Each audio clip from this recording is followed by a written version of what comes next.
Look at the salt shaker on your dinner table. Every pinch inside it likely started here. Pull back from those tiny white crystals and sweep across western India to hit the Little Rann of Kutch, an endless, blindingly white expanse of desert.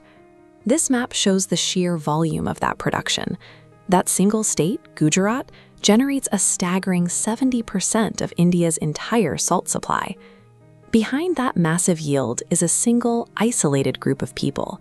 The Agariya community lives out on these flats for 8 months of the year, surviving in an extreme environment with almost zero modern infrastructure. Wading through these intensely flooded, hyper-saline pans day after day, year after year, physically alters the human body. Over decades of harvests, the constant exposure to raw brine causes the lower legs and feet of the workers to harden and crystallize. The physiological toll is so severe that when an Agariya farmer passes away, their legs are often too calcified to burn on a traditional Hindu funeral pyre. The very people pulling the nation's most essential, flavor-giving mineral from the earth are economically invisible, their bodies literally consumed by the product they harvest. Harvesting that salt requires an exhausting 8-month cycle out under the open sky. Workers physically rake vast rectangular flooded fields, relying on solar evaporation rather than industrial labs. As the water evaporates, sharp, rigid salt crystals quickly form. If left alone, these crystals will start cementing directly to the baked earth. To stop the salt from permanently fusing to the ground, farmers drag a heavy, sharp-toothed wooden rake, called a dantara, through the corrosive brine for hours every single day.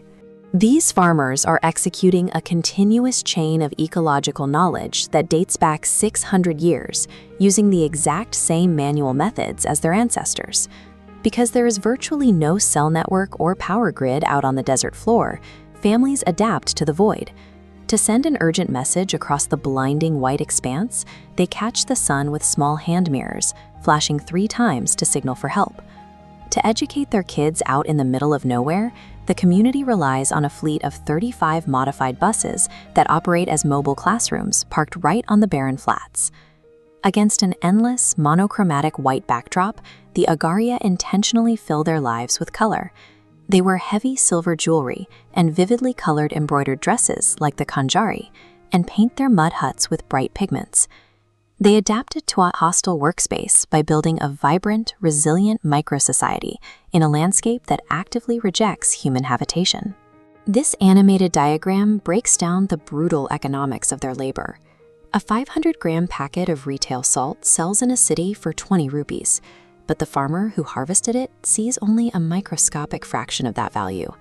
For an Agariya family to earn just a single rupee, they have to physically extract and haul 20 kilograms of raw salt from the earth. Now, bureaucratic zoning is threatening to push them out entirely. In 1973, the government declared this area a wild-ass sanctuary to protect the region's rare donkeys. Federal protection for the donkeys meant that overnight, the centuries-old human practice of salt farming was rendered technically illegal. At the same time, corporate solar parks are eating up the land. Since the older Agariya generations lack formal education, they cannot simply pivot to tech or maintenance jobs at these new facilities.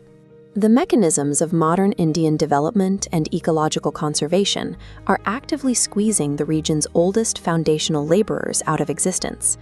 Pull back from the Rann of Kutch, and the historical weight of these crystals becomes clear. In India, salt is the definitive symbol of political revolution. In 1930, Mahatma Gandhi led the Dandi March, challenging the British salt monopoly. By illegally harvesting their own salt, the Indian people shook the foundations of the British Empire.